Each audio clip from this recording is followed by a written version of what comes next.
Hey there YouTube, Travis here. Well, I've got some requests, so here's a final shot of the Junker Hobbit that was featured in that other video, A Tale of Two Hobbits. And my roommate Will's put quite a lot of work into this thing, and it's pretty different from where it was back then. I think the biggest, so we started with, rebuilt the engine, did new seals and bearings in it, and that helped a lot. Then, I think, let's see, what was the first thing you did? Was it those clutch springs?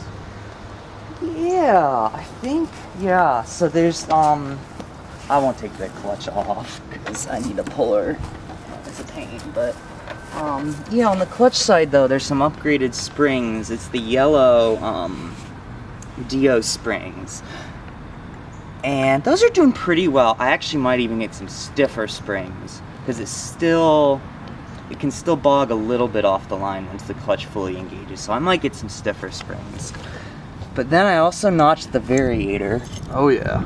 And it's got PA1 weights in there right now to keep the Proma in its power band. Yeah, so it's got this Proma circuit on it too. That's probably your biggest investment thus far. Oh yeah. Because up until then, the theme of this bike was do everything for no money. Yeah, and it's still a used eBay pipe, but yeah, most of the other stuff is no money.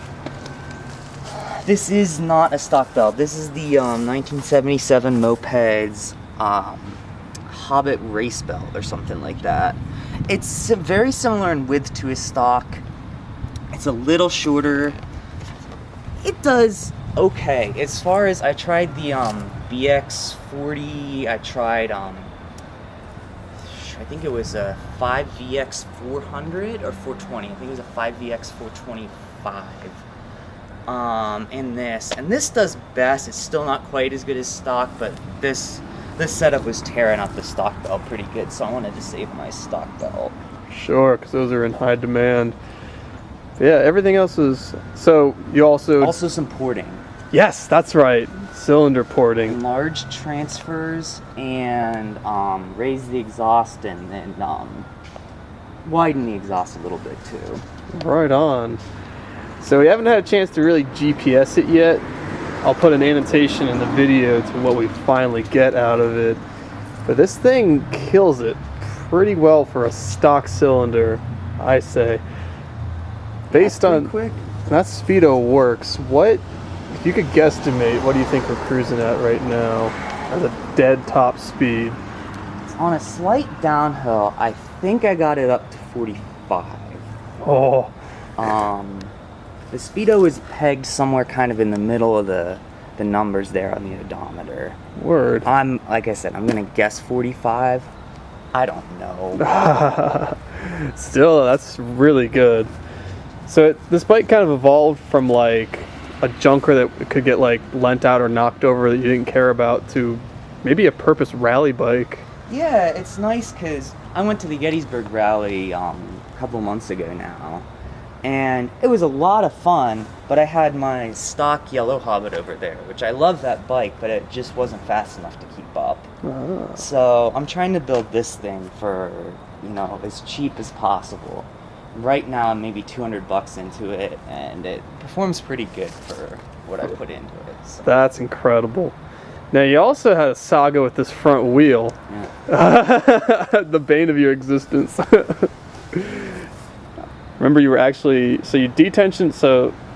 I did my very best. There's a big bend in this front wheel. There still is a small bend. Somebody must have hit this into a curb really hard. It is bad. But the front wheel can spin without hitting the fender now. Nice. Well, it's kickstand sunk into the ground some. You have to believe me. Yeah. Still got a little bend in it, so it's still a little wobbly. I really, not that I'm anything great at truing wheels, but I spent a couple hours and I really tried to get it. Yeah. And I could not get that one little bend out. So, probably gonna get a new wheel sometime. Sure. Maybe even try my hand at just lacing up a new rim. Yeah? But that's incredible. And so this does have working lights now, right? Yes, it does, but I blew them all. I was revving too high. Yes. With the Chroma. So, Yeah, I actually do have a spare headlight. I'm gonna put that in. Oh, perfect. Perfect, perfect. All right, well, if we get lucky enough, we'll get some GoPro footage here in a little bit, but there's an update for all y'all that were curious about Will's Hobbit. So, still no pedals yet. I love how it's just snapped right there. Yup. So, I gotta push start it. Easy with the Hobbit though. Oh yeah.